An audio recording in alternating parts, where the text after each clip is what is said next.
Doa sebelum belajar. Bismillahirrahmanirrahim.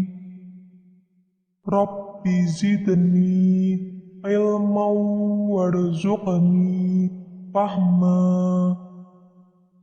Artinya, ya Allah, tambahkanlah aku ilmu dan berikanlah aku rizki akan kepahaman.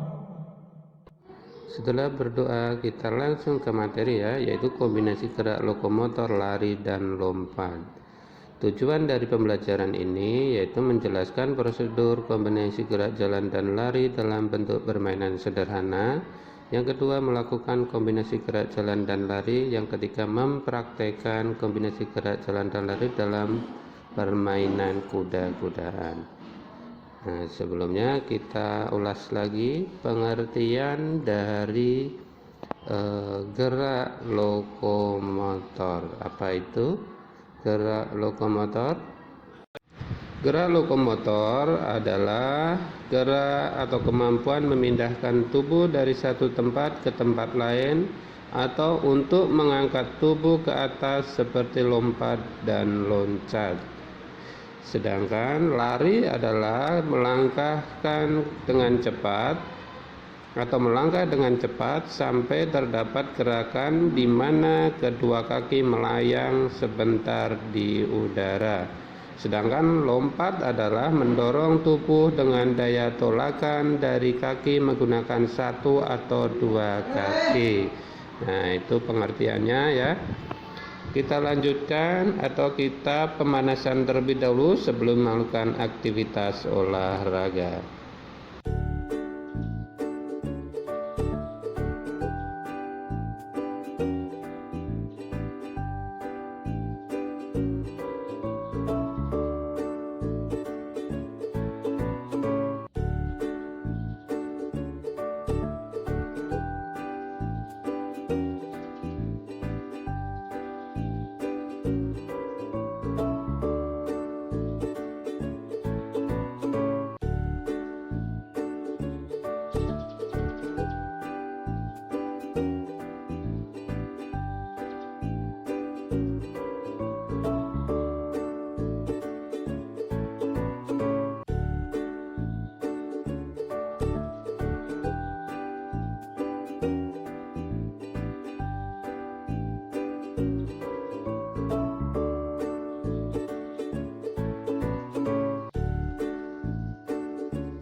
Baik, pemanasannya cukup. Kita lanjut ke materi. Materi yang pertama adalah gerakan ayam mengepakkan sayap. Bagaimana caranya? Nah, simak dulu video berikut ini ya. Nah, ini contoh gerakan ayam mengepakkan sayap ya. Gerakan selanjutnya yaitu gerakan gajah berjalan. Bagaimana caranya gerakan gajah berjalan itu? Nah, simak video berikut. Nah, ini contoh dari gerakan gajah berjalan. Kaki tidak menyentuh lantai ya. Lutut maksudnya, lutut tidak menyentuh lantai. Jalannya seperti ini, yaitu jalannya gajah ya. Kemudian yang selanjutnya gerakan kelinci melompat. Bagaimana caranya gerakan kelinci melompat? Berikut contoh videonya. Nah, ini contoh dari gerakan kelinci melompat ya. Selanjutnya yaitu gerakan harimau menerkam. Nah, bagaimana caranya? Gerakan harimau menerkam ini bisa simak atau bisa dipraktekkan di rumah juga. Bagaimana caranya? Nah, seperti ini ya. Ya, tangannya menerkam. Menerkam harimau menerkam ya. Pernahkah kalian melihat kuda melompati papan? Kalian dapat menirukan gerakan itu dengan bermain lompat tali ya. Kalau kita sering melihat sebuah pacuan kuda yang melompati halang rintang, nah kita bisa praktekkan sendiri dengan cara bermain lompat tali dengan teman-teman yang ada di rumah ya. Kalian dapat menggunakan karet sebagai talinya. 2 anak bertugas memegang tali dan 1 anak melompat. Ketinggian karet ditambah sampai batas yang dapat kalian lompati. Bila yang melompat sudah menyenggol tali, ia bergantian peran menjadi pemegang tali dan begitu juga seterusnya ya. Kalau ada yang menyenggol talinya saat melompat, maka dia harus bergantian memegang tali. Nah, ternyata permainan lompat tali ini kita mempunyai kemampuan yang berbeda-beda ya. Ada yang bisa melompat setinggi pinggang, ada yang melompat setinggi bahu, ada yang bisa melompat sampai setinggi kepala. Nah, itu masing-masing punya kemampuan berbeda-beda. Selanjutnya kita akan melakukan gerak dasar lokomotor menirukan gerak kupu-kupu. Nah, kalian sudah pernah lihat kupu-kupu kan? Kupu-kupu itu berkembang biak dengan cara bertelur. Nah, setelah bertelur, kupu-kupu akan menetas menjadi larva atau menjadi ulat. Kemudian, ulat ini akan berubah menjadi sebuah pupa atau kepompong ya. Setelah menjadi kepompong, baru menjadi kupu-kupu. Nah, ini adalah telur kupu-kupunya. Kemudian kalau sudah menetas dari telur menjadi larva atau menjadi ulat seperti ini.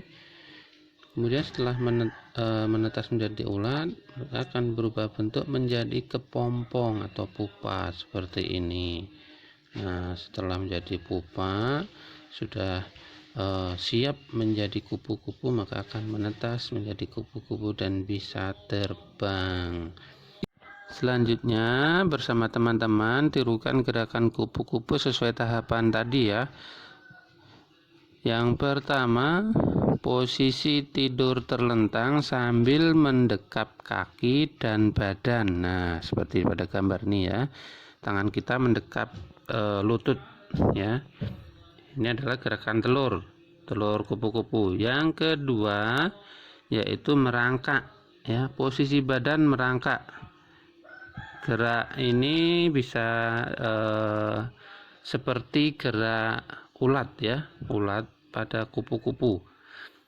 Yang ketiga yaitu posisi duduk sambil mendekap kaki. Nah, duduk mendekap kaki seperti ini disebut dengan gerakan kepompong ya. Yang selanjutnya, yang keempat adalah posisi badan berdiri tegak terbuka seperti gerak kupu-kupu. Nah, ini gerakan sudah menjadi kupu-kupu, melambaikan tangan ya, sudah berdiri. Nah, kupu-kupu kan bebas. Nah, bagaimana contohnya nih, lihat. Yang pertama mendekap kaki lutut. Yang kedua merangkak ya, ini gerak ulatnya. Nah, gerak kepompong mendekap kaki sambil duduk. Nah, baru gerakan kupu-kupu. Nah, seperti ini ya. Insya Allah bisa semua ya. Gerakan kupu-kupu. Terima kasih. Wassalamualaikum warahmatullahi wabarakatuh.